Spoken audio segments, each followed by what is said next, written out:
നമസ്കാരം, എല്ലാവർക്കും of side cricket ന്യൂസിൻ്റെ പുതിയ വീഡിയോയിലേക്ക് സ്വാഗതം. ഓസ്ട്രേലിയക്കെതിരായ ബോർഡർ ഗവാസ്കർ ട്രോഫിയിലെ അവസാന ടെസ്റ്റ് മത്സരത്തിൽ ക്യാപ്റ്റൻ രോഹിത് ശർമ്മ കളിക്കില്ലെന്നാണ് ഇപ്പോൾ പുറത്തുവരുന്ന റിപ്പോർട്ട്. അങ്ങനെയെങ്കിൽ ഒരുപക്ഷെ ഇത് രോഹിത് ശർമ്മയുടെ കരിയറിലെ തന്നെ അവസാന ടെസ്റ്റ് മത്സരമാകാനാണ് സാധ്യത. ഈ വർഷം ടെസ്റ്റിൽ അമ്പേ പരാജയപ്പെട്ട ക്യാപ്റ്റൻ രോഹിത് ശർമ്മയ്ക്ക് കഴിഞ്ഞ 5 ഇന്നിംഗ്സുകളിൽ നിന്ന് 31 റൺസ് മാത്രമാണ് നേടാൻ സാധിച്ചത്. ഓസ്ട്രേലിയക്കെതിരായ ആദ്യ ടെസ്റ്റ് മത്സരത്തിൽ രോഹിത് ശർമ്മയുടെ അഭാവത്തിൽ ഇന്ത്യയെ നയിച്ചിരുന്നത് ജസ്പ്രീത് ബുംറയായിരുന്നു. ആ മത്സരത്തിൽ ഇന്ത്യയെ വിജയത്തിലേക്ക് നയിക്കാനും ബുംറയ്ക്കായിരുന്നു. രണ്ടാം ടെസ്റ്റ് മുതൽ ക്യാപ്റ്റനായി രോഹിത് ശർമ്മ തിരിച്ചെത്തിയെങ്കിലും ഇന്ത്യക്ക് വിജയം ആവർത്തിക്കാൻ സാധിച്ചില്ല. മാത്രമല്ല 2 മത്സരങ്ങളിൽ പരാജയപ്പെട്ടതോടുകൂടി ഇന്ത്യയുടെ ബോർഡർ ഗവാസ്കർ ട്രോഫി പരമ്പര തന്നെ തുലാസിലായിരിക്കുകയാണ്.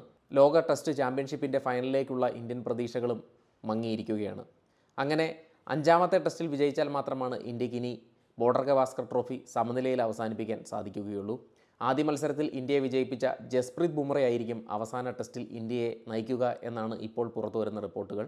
അവസാന ടെസ്റ്റിൽ നിന്നും രോഹിത് ശർമ്മ സ്വയം മാറി നിൽക്കുവാൻ സന്നദ്ധത അറിയിച്ചു എന്നാണ് പുറത്തുവരുന്ന റിപ്പോർട്ടുകൾ.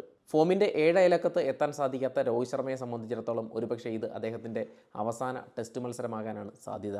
അങ്ങനെ 5ാം ടെസ്റ്റിൽ ജസ്പ്രീത് ബുംറ വീണ്ടും ക്യാപ്റ്റനായി തിരിച്ചെത്തുകയാണ്. എന്നാൽ ബോർഡർ ഗവാസ്കർ ട്രോഫിക്ക് ശേഷം ഇന്ത്യൻ നായകനായി വിരാട് കോഹ്ലി തന്നെ തിരിച്ചെത്തും എന്നാണ് ഇപ്പോൾ പുറത്തുവരുന്ന റിപ്പോർട്ടുകൾ. സമീപകാലത്ത് വിരാട് കോഹ്ലിയും ഫോമിലല്ല എങ്കിൽ പോലും ഇന്ത്യയുടെ ഏറ്റവും മികച്ച ടെസ്റ്റ് നായകൻ എന്ന റെക്കോർഡ് വിരാട് കോഹ്ലിക്ക് സ്വന്തമാണ്. ഇനി മറിച്ച് വിരാട് കോഹ്ലിയല്ല മറ്റൊരു നായകനാണ് ഈ പരമ്പരയ്ക്ക് ശേഷം ഇന്ത്യയുടെ സ്ഥിരം നായകനായി മാറുന്നതെങ്കിൽ പോലും ഒരുപക്ഷെ രോഹിത് ശർമ്മയുടെ അവസാന ടെസ്റ്റ് മത്സരം കഴിഞ്ഞ 4ാം ടെസ്റ്റ് മത്സരമാവാനാണ് സാധ്യത.